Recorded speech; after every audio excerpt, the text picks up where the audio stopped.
anak-anak kelas 4. Nah, hari ini kita akan belajar tema 1, subtema 2. Silahkan sambil anak-anak buka buku paket halaman 75. Ya, buku paket tema 1 halaman 75. Di sini akan kita baca bersama-sama ya. Judulnya adalah bekerja sama dalam keberagaman. Nanti akan kita garis bawahi mana yang gagasan pokok, mana yang gagasan pendukung. Kita baca. Edo dan kelima temannya mendapat tugas untuk melakukan percobaan tentang bunyi. Sepulang sekolah, mereka berkumpul di rumahnya. Setiap orang sudah menyiapkan peralatan yang dibutuhkan. Lani dan Siti membawa beberapa kaleng yang sudah dilubangi. Udi dan Beni membawa benang kasur. Mereka berkumpul di halaman depan rumah. Keenam sekawan siap bekerja sama melakukan percobaan. Nah, anak-anak, pada paragraf 1 ini gagasan pokoknya apa? Gagasan pokoknya terletak pada kalimat pertama. Ini adalah kalimat pertama, di mana kalimat pertamanya di sini disebut dengan kalimat utama. Ya, ini adalah kalimat utama.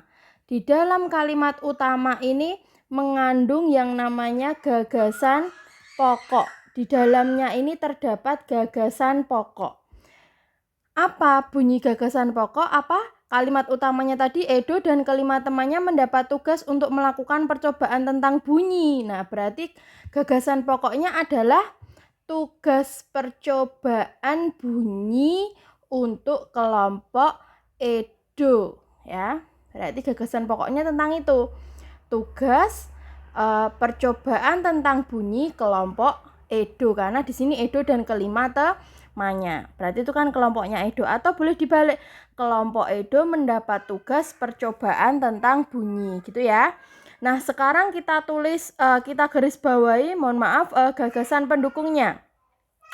Gagasan pendukungnya di sini Bu Intan warnai dengan warna biru. Yang pertama apa? Gagasan pendukungnya, kenapa tadi kita menyebutkan bahwa gagasan pokoknya kelompok Edo itu mempunyai atau mendapat tugas melakukan percobaan tentang bunyi? Didukung dengan apa? Didukung dengan ini. Sepulang sekolah mereka berkumpul di rumah Edo, ya kan? Berarti di sini mereka berkumpul di rumah Edo.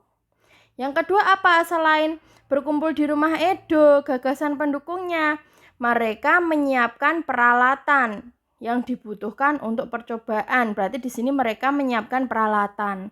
Didukung dengan apa lagi? Nah, ini. Lani dan Siti membawa beberapa kaleng yang sudah dilubangi. Udin dan Beni membawa benang kasur. Nah, berarti ini sudah di sini ya.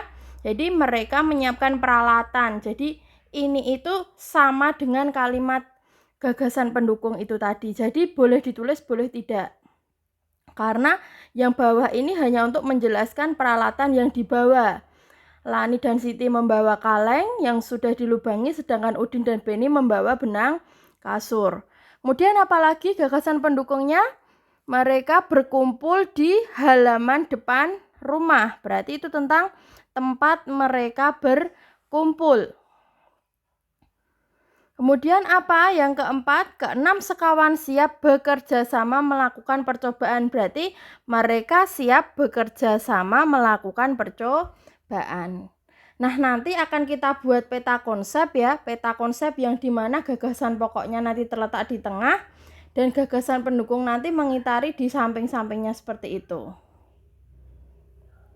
Nah, gagasan pokoknya tadi apa? Ini. Kelompok Edo mendapat tugas untuk melakukan percobaan tentang bunyi. Nanti ditulis di sini ya.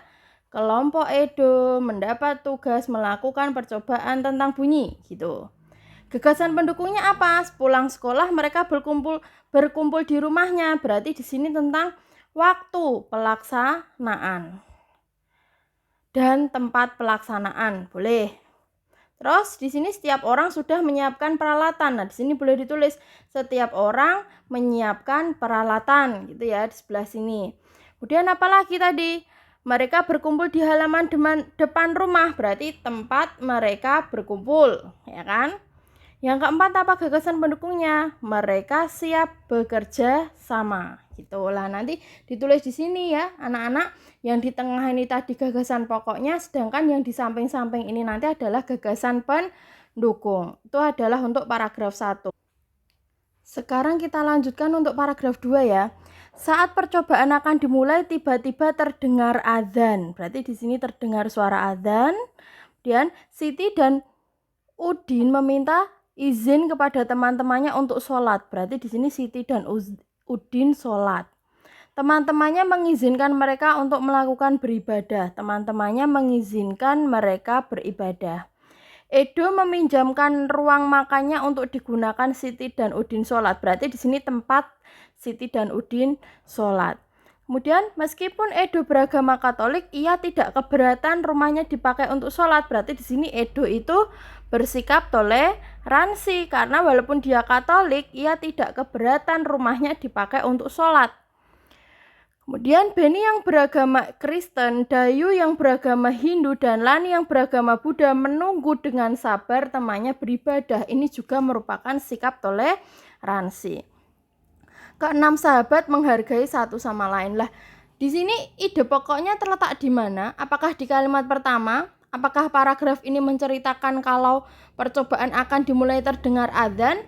Atau paragraf ini menceritakan tentang keenam sahabat menghargai satu sama lain? Nah, tepat sekali, gagasan pokoknya terletak di akhir paragraf yang ini ya. Gagasan pokoknya terletak di akhir paragraf. Kalau ini namanya paragraf, jenis paragraf apa yang gagasan pokoknya terletak di akhir? Yaitu paragraf induktif ya. Kalau yang tadi paragraf 1 tadi gagasan pokoknya terletak di awal, itu namanya paragraf deduktif. Sehingga nanti kalau anak-anak buat di sini gagasan pokok di sini apa? Berbunyi apa? Ini keenam sahabat menghargai satu sama lain. Ditulis di sini, keenam sahabat menghargai satu sama lain. Nah, didukung oleh gagasan pendukung. Apa saja gagasan pendukungnya? Nanti ditulis di sampingnya seperti ini. Ini ya. Apa saja tadi didukungnya? Nah, itu saat terdengar adzan, ya kan, Siti dan Udin sholat. Nah, itu yang pertama.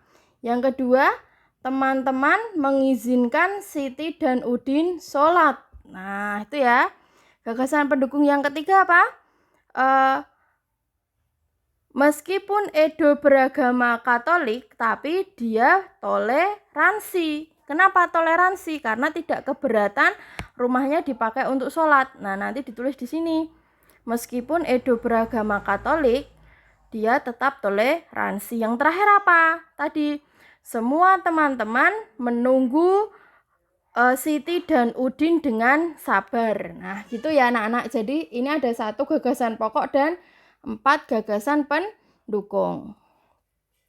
Kemudian lagi, di paragraf ketiga. Paragraf ketiga di sini, tiba saatnya keenam sekawan melakukan percobaan. Nah, setiap orang menunjukkan tanggung jawabnya dalam bekerja. Nah, seperti ini. Jadi, semua anggota kelompok itu tanggung jawab. Tidak ada satupun di antara mereka yang duduk diam atau memberi perintah. Nah, yang betul seperti ini. Jadi, dalam melaksanakan kerja, jadi walaupun mereka itu bekerja sama, tidak ada yang saling memerintah ataupun duduk diam, langsung semua menunjukkan tanggung jawabnya masing-masing. Nah, di sini semuanya ikut bagian dalam percobaan. Saat Dayu membutuhkan pertolongan memotong benang, Udin datang membawakan gunting. Nah, berarti di sini sikap apa? Sikap tolong menolong. Saat Edo kesulitan menalikan benang di kaleng, Siti ikut membantu. Nah, seperti itu juga tentang sikap tolong menolong. Keenam sahabat bekerja sama dengan semangat. Mereka hidup rukun, saling membantu meskipun berbeda agama. Nah, berarti di sini apa gagasan pokoknya, anak-anak? Nah, di sini gagasan pokok pada paragraf ini terletak pada apa, anak-anak? Apakah tentang melakukan percobaan atau hidup rukun, saling membantu? Nah, benar sekali ya, tentang hidup rukun dan saling membantu. Ini adalah gagasan pokoknya. Berarti ini juga sama. Ini adalah paragraf induktif ya. Jadi paragraf ini menceritakan apa? Menceritakan bahwa mereka, nanti tulis di sini ya, mereka hidup rukun. Atau nama lainnya apa? Hidup rukun itu saling membantu ya. Boleh hidup rukun walaupun berbeda agama. Nah, nanti ditulis di sini di gagasan pokoknya didukung oleh gagasan pendukungnya apa saja. Nah, nanti dibuat minimal 4 seperti ini ya. Nah, apa saja gagasan pendukungnya? Yang pertama, bekerja sama dalam melakukan percobaan. Apa lagi tadi? Setiap anggota bertanggung jawab, ya kan? Terus apa lagi tadi? Mereka saling tolong menolong, gitu kan? Nah, terus apalagi tadi? Tidak ada satu anggota yang diam saja atau memberi perintah, atau yang ini boleh semuanya ikut bagian dalam percobaan, gitu ya. Nah, tadi paragraf ketiga ini minimal gagasan pendukungnya ada 4 itu. Apa tadi? Yang pertama, bekerja sama melakukan percobaan. Kemudian yang kedua, setiap orang tanggung jawab dalam bekerja. Kemudian tadi apa? Semuanya ikut ambil bagian dalam percobaan. Terus mereka semua saling tolong menolong. Seperti itu ya anak-anak, silahkan nanti dibuat, ditulis yang rapi peta konsepnya dan dibuat di garis ya, menggunakan garisan dan lingkarannya ini kalau kamu kesulitan bisa menggunakan tutup gelas. Selanjutnya anak-anak dibuka buku paketnya di halaman 82 tentang indera pendengar atau telinga ya. Telinga itu adalah indera pendengar. Kita wajib bersyukur kepada Tuhan Yang Maha Esa karena telah menciptakan bentuk tubuh yang paling sempurna. Nah, semua dari kita indera pendengarnya alhamdulillah sehat ya anak-anak. Jadi salah satunya kita itu diberi indera pendengar atau telinga, apalagi dalam keadaan sehat. Dengan menggunakan indera ini kita bisa mendengar berbagai suara seperti kicauan burung, suara air mengalir, dan musik. Nah, apa saja bagian dan fungsi indera pendengar?